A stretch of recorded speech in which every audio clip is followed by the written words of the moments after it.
So hello everyone, you are watching Veera Sali and welcome to my YouTube channel.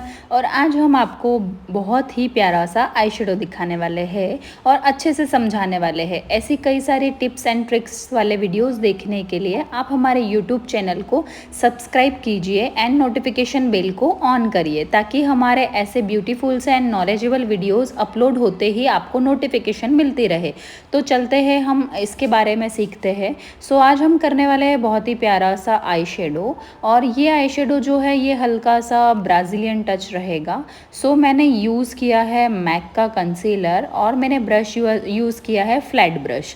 और इस flat brush की help से मैं जो ये मैक का कंसीलर है उससे मैं करूँगी आई बेस क्रिएट। और इस आई बेस को हम करेंगे, शेड है इसका आइवरी, और हम इस बेस को क्रिएट करेंगे ताकि हमारे जो हम आई शेडो कर रहे हैं वो बहुत ही ब्यूटीफुल दिखे और ज़्यादा उसके कलर्स इन्हेंस हो। इसीलिए हम यूज़ कर रहे हैं आई बेस का। इसके बाद आई बेस कंप्लीट होने के बाद हम स्टार्ट करेंगे ब्लेंडिंग। ब्लेंडिंग किस तरीके से होती है वो भी मैं आपको अच्छी तरह से डिटेल में समझाऊंगी और आपको बताऊंगी कि आपको किस टेक्निक से ब्लेंडिंग करना चाहिए और किस टेक्निक से आपको जो भी ग्लिटर्स एप्लीकेशन होते हैं, जो भी होता है वो किस हिसाब से आपको करना चाहिए।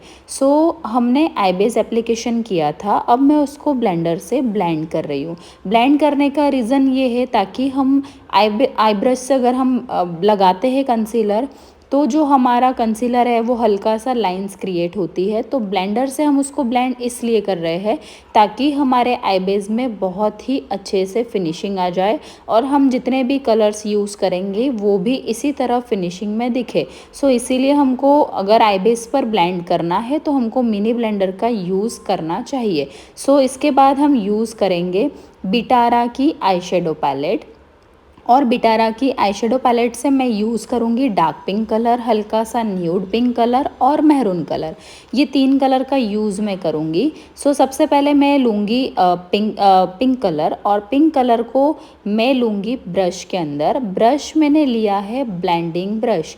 जो हम अभी पिंक कलर एप्लीकेशन कर रहे हैं वो है ब्लेंडिंग ब्रश और ये है ब्रांड लवर्थ का। और इससे मैंने पिंक कलर लिया है। पिंक कलर को मैं ब्लेंड कर रही हूँ आउटर कॉर्नर पर। आप याद रखिए कि आपको अगर ब्राज़िलियन टच लुक देना है तो आपको इनर कॉर्नर से लेकर आपको ब्राउ बोन तक पूरे कलर को एप्लीकेशन करना है, या आप डिपॉजिट भी बोल सकते हैं। तो हम क्या कर रहे हैं, हम दोनों आईज पर अच्छे से आई शेडो को एप्लीकेशन कर रहे हैं। और ये एप्लीकेशन हम आउटर कॉर्नर से हल्का सा बाहर ले रहे हैं और इनर कॉर्नर के मिडल तक हम पहुंचा रहे हैं। मतलब जो हमने ये कलर लिया है पिंक कलर, इसको हमने ब्लेंड किया है सिर्फ और सिर्फ आईब्रो के मिडल तक। उसके बाद मैं यूज़ करूँगी लाइट न्यूड कलर जो पिंक टोन का ही है, उसको मैं एप्लीकेशन करूँगी और हल्का सा ब्लेंड करूँगी। वो मैं कर रही हूँ इनर कॉर्नर पर। हमने अभी 2 कलर्स का यूज़ किया है, एक पिंक कलर है और दूसरा है न्यूड पिंक कलर। दोनों कलर्स का यूज़ किया। पिंक कलर को हमने आउटर कॉर्नर पर किया है और लाइट पिंक न्यूड कलर जो है उसको हमने इनर कॉर्नर पर किया है। ये हमारी ब्लेंडिंग अच्छे से हो चुकी है। याद रखिए कि आप ब्लेंडिंग करते समय कभी भी आपके ब्लेंडिंग के पैचेस नहीं दिखना चाहिए और आपका जो भी ब्लेंडिंग है वो अच्छे से विजिबल होना चाहिए। कई बार होता है कि आपके ब्लेंडिंग में प्रॉब्लम होती है कि जितने भी कलर्स आप डिपॉजिट कर रहे हो वो अलग अलग तरीके से दिखने लगते हैं। मेक श्योर कि इस तरह से ब्लेंडिंग बिल्कुल नहीं करना है। अच्छे से आपको एकदम लाइट हैंड से ब्लेंड करना है। इसके बाद मैंने लिया है मैरून कलर, और मैरून कलर को मैं यूज़ कर रही हूँ आई शेडो के अपनी आईज़ जो होती है उसके आउटर कॉर्नर में। और याद रखिए कि जो हम आई शेडो कर रहे हैं और अगर हम डार्क कलर का यूज़ करते हैं तो मेक श्योर कि आपका जो डार्क कलर है वो हमेशा आउटर कॉर्नर से अंदर की तरफ होना चाहिए।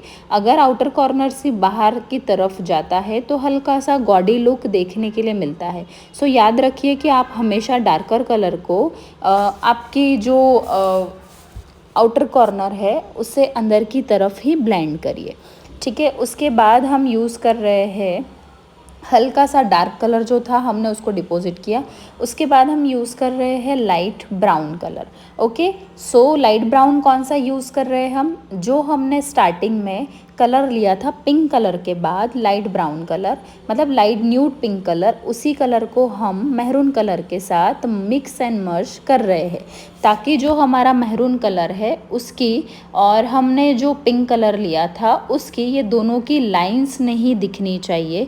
इसलिए हम दोनों को क्या कर रहे हैं, दोनों को अच्छे से मिक्स एंड मर्ज कर रहे हैं। मतलब मैरून कलर और लाइट न्यूड कलर को हम दोनों को मिक्स किया, और अब हमने क्या किया, मैरून कलर और पिंक कलर इन दोनों के बीच में हमने जो न्यूड कलर लिया था उसी न्यूड कलर से ब्लेंडिंग की, ताकि हमारा मैरून कलर और पिंक कलर इन दोनों के बिटवीन लाइंस क्रिएट नहीं दिखना चाहिए, दोनों कलर अच्छे से ब्लेंड ही दिखना चाहिए। सो इस तरह की टेक्निक से ही आपको ब्राज़िलियन आई मेकअप करना है, और एकदम लाइट प्रेशर से ही आपको ब्लेंडिंग करनी है।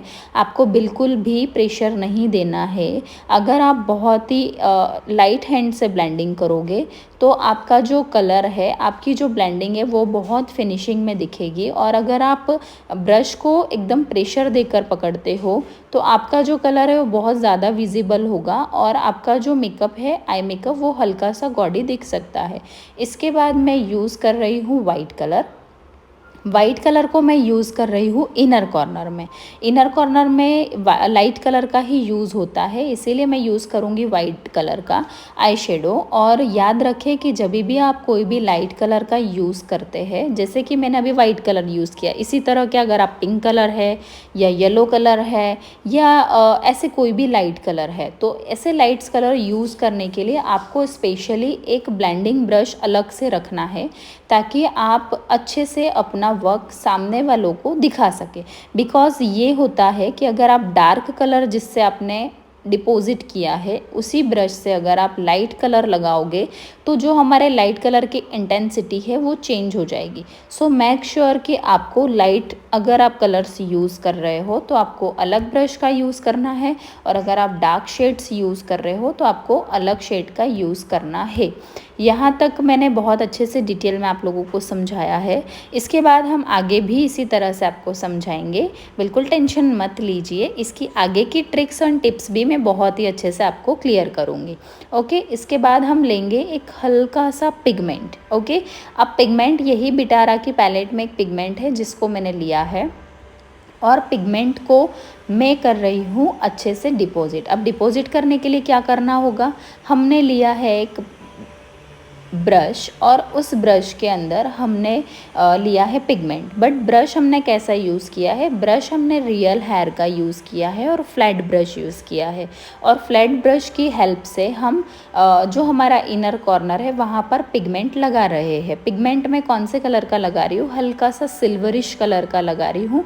बिकॉज़ अगर हम इनर कॉर्नर में काम करते हैं, इनर कॉर्नर पर, तो आपको लाइटिश कलर का ही यूज़ करना होता है, इसीलिए मैं यूज़ कर रही हूँ सिल्वर कलर का। तो हमने दोनों आईज पर अच्छे से इनर कॉर्नर पर पिगमेंट लगा दिया है। इसके बाद मैं यूज़ करूँगी हल्का सा डार्क कलर, और डार्क कलर मतलब मैंने कौन सा यूज़ किया है, ब्लैक कलर यूज़ किया है। मैं हल्का सा ब्लैक कलर लूँगी और ब्लैक कलर को मैं डिपॉजिट कर रही हूँ, ब्लेंड बिल्कुल भी नहीं करूँगी। मीन्स डिपॉजिट मैं किस तरह से कर रही हूँ, मैं हल्का सा ब्रश को स्प्रेड कर रही हूँ। ओके, तो ब्लैक कलर मैंने लिया है और ब्लैक कलर को मैं हल्के हाथों से स्प्रेड कर रही हूँ। और कहाँ तक स्प्रेड कर रही हूँ, सिर्फ और सिर्फ आउटर कॉर्नर की अंदर की तरफ। आपको बाहर की तरफ डार्कर कलर का यूज़ नहीं करना है, सिर्फ और सिर्फ इनर कॉर्नर, आउटर कॉर्नर से अंदर की तरफ ही आपको करना है। सो मैंने डार्क कलर का यूज़ कर लिया। इसके बाद हम कर रहे हैं लाइनर। यस, और मैं लाइनर का यूज़ कर रही हूँ। लाइनर मैंने लिया है जेल लाइनर। ये चीज़ याद रखिए कि अगर आपको लॉन्ग लास्टिंग लाइनर बनाना है तो आपको जेल लाइनर का ही यूज़ करना बहुत ज़रूरी है। बिकॉज़ अगर आप कोई भी लिक्विड लाइनर यूज़ करते हैं या स्केच लाइनर यूज़ करते हैं तो उसकी लास्टिंग इतनी नहीं होती है जितनी जेल लाइनर की होती है। सो मैंने लिया है एक पेंसिल ब्रश, मतलब बहुत ही थिन सा ब्रश है, जिसकी हेल्प से मैं जेल लाइनर एप्लीकेशन कर रही हूँ। और जेल लाइनर को मैंने स्टार्ट किया था मिडल से।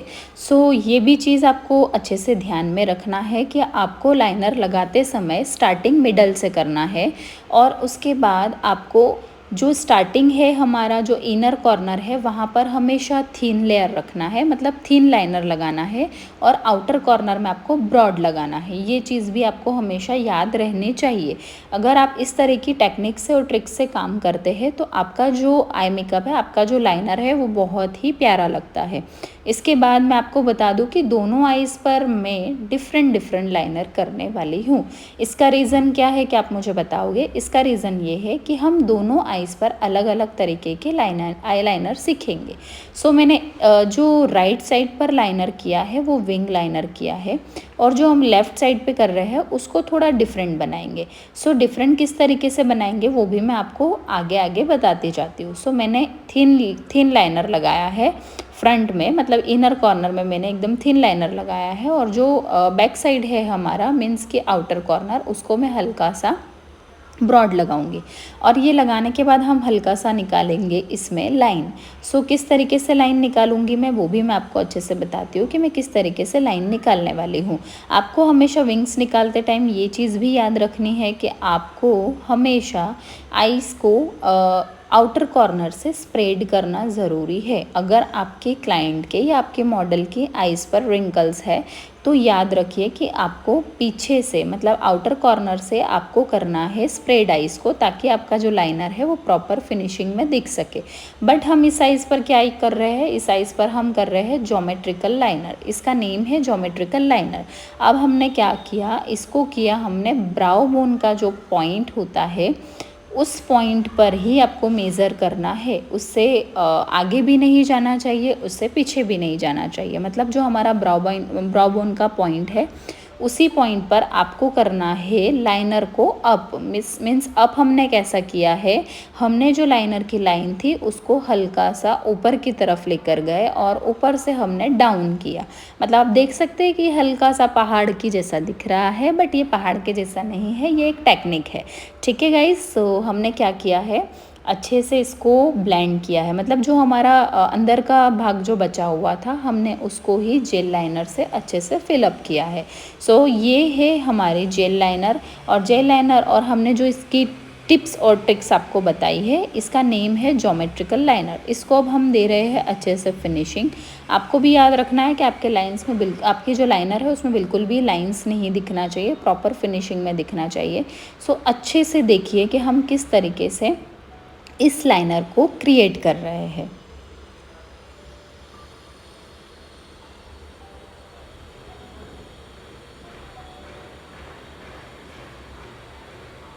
आप देख सकते हैं कि बहुत ही प्यारा लग रहा है ये लाइनर। और इस तरीके के लाइनर को सीखने के लिए और इस तरह के ट्रिक्स टिप्स सीखने के लिए आप हमारे इंस्टाग्राम आईडी को फॉलो कर सकते हैं। माय इंस्टाग्राम आईडी वीरा साली मेकओवर। आपको इस आईडी को फॉलो करना है ताकि ऐसी बहुत सारी टिप्स ट्रिक्स हमारी उस आईडी के रील्स में आपको देखने के लिए मिलेगी। अगर आप फ्रेशर हो या बिगनर्स हो तो आपके लिए बहुत अच्छी चीज़ है कि आप हमारे अकाउंट को फॉलो कर सकते हैं। और जो चीज़ें बहुत ही छोटी छोटी बेसिक चीज़ें होती है उस तरह की चीज़ें हम हमारे रील्स में डालते हैं। मतलब उस रील्स की हेल्प से आप काफ़ी काम सीख सकते हो। तो वो चीज़ हम इसमें आपको हम बताने वाले हैं। सो हमने क्या किया है, अच्छे से लाइनर किया है। और बट ये चीज़ भी आपको याद रखनी है कि हमको किस आईज़ पर कौन सा लाइनर करना है। हर आईज़ पर इस तरह का लाइनर आप नहीं कर सकते हो। सभी आईज़ पर डिफरेंट लाइनर होते हैं। सभी आईज़ पर आप एक ही शेप के लाइनर नहीं लगा सकते हो। अब कौन सी आईज़ पर कौन सा लाइनर लगाना है ये भी एक बड़ा सा सवाल है। सो ये सब चीज़ें सीखने के लिए आप हमारी क्लास ज्वाइन कर सकते हो और आपको क्लास में ये सभी चीज़ों का नॉलेज मिल सकता है। ओके, इसके बाद हम करेंगे आई शेडो। अब आई शेडो का हमने क्या यूज़ किया है, मैंने लिया है ब्लैक कलर का आई शेडो और उस ब्लैक कलर के आई शेडो को मैंने किया है लाइनर के साथ में मर्ज। अब लाइनर के साथ में मर्ज क्यों किया है, ताकि जो हमारा पीछे का पॉइंट है लाइनर का वो बिल्कुल ब्लेंडेड दिखे, उसमें बिल्कुल भी लाइन नहीं दिखना चाहिए। इसीलिए हमने किया है अच्छे से आई शेडो लेकर हमारे लाइनर को ब्लेंड, ताकि वो बिल्कुल नेचुरल दिखेगा। उसके बाद हमने क्या किया है, जेल लाइनर जो है, जेल लाइनर को हम कर रहे हैं उसी फ्लैट ब्रश से ब्लेंड। ताकि जो हमारा जेल लाइनर है उस पर भी हमने पाउडर क्रिएट किया है। इसीलिए किया है ताकि हमारा जो जेल लाइनर है वो हमारे आई शेडो पर या हमारे ब्राउ बोन पर आईज़ ओपन करने के बाद बिल्कुल भी ना चिपके। इसका यही रीज़न था, इसीलिए मैंने उस पर आई शेडो पाउडर का यूज़ किया है।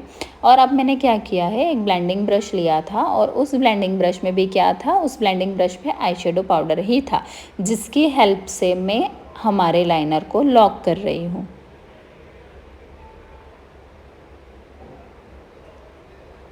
लॉक करने के बाद हमने क्या किया, मैंने ब्लैक आई शेडो लिया है और ब्लैक आई शेडो को ब्राउ बोन जो होता है ब्राउ बोन तक लेकर गई हूँ और हमारे लाइनर को हमने अच्छे से ब्लेंड किया है ताकि हमारा लाइनर बहुत ही शार्प दिखे और बहुत ही अच्छा दिखे। उसके बाद मैं क्या कर रही हूँ, जो हमारा हमने न्यूड पिंक कलर लिया था उसी कलर को मैंने फिर से लिया है और वही न्यूड पिंक कलर से मैंने पूरे आई शेडो को अच्छे से ब्लेंड किया है, ताकि क्या होगा, जो हमारी हल्की सी फिनिशिंग है वो और अच्छी दिखने लगे, इसीलिए। उसके बाद मैं अब यूज़ कर रही हूँ, ब्रांड है ब्रूना टवेरास। ब्रूना टवेरास का ये हाइलाइटर है जिसका नेम मैंने आपको, जिसकी ब्रांड मैंने आपको बता दी है और इसका शेड है सिल्वर। ओके, सो ये है ब्रूना टवेरास का सिल्वर हाइलाइटर जिसको हम यूज़ करेंगे आईब्रो के बोन पर, ठीक है, जिसको हम बोलते हैं ब्राउ बोन।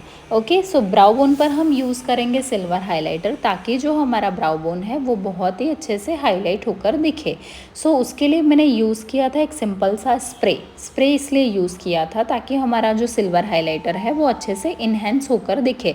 ब्रश मैंने लिया है फ्लैट ब्रश और उस फ्लैट ब्रश को मैंने सिंपली वाटर से वेट किया है और उसके बाद मैंने उस वेट ब्रश में हल्का सा प्रोडक्ट लिया है और उस प्रोडक्ट को मैं ब्राउ बोन पर एप्लीकेशन कर रही हूँ ताकि अब आप देख सकते हो कि जो हमने हाइलाइटर लिया था वो इस साइज़ पर हमने लगाया है। आप देख सकते हो कि उसका बोन कितनी अच्छी तरह से हाईलाइट हो रहा है। तो ऐसी बहुत सारी टिप्स एंड ट्रिक्स होती है डियर, ये सब सीखने के लिए आप हमारी इंस्टाग्राम आईडी को फॉलो कीजिए। थैंक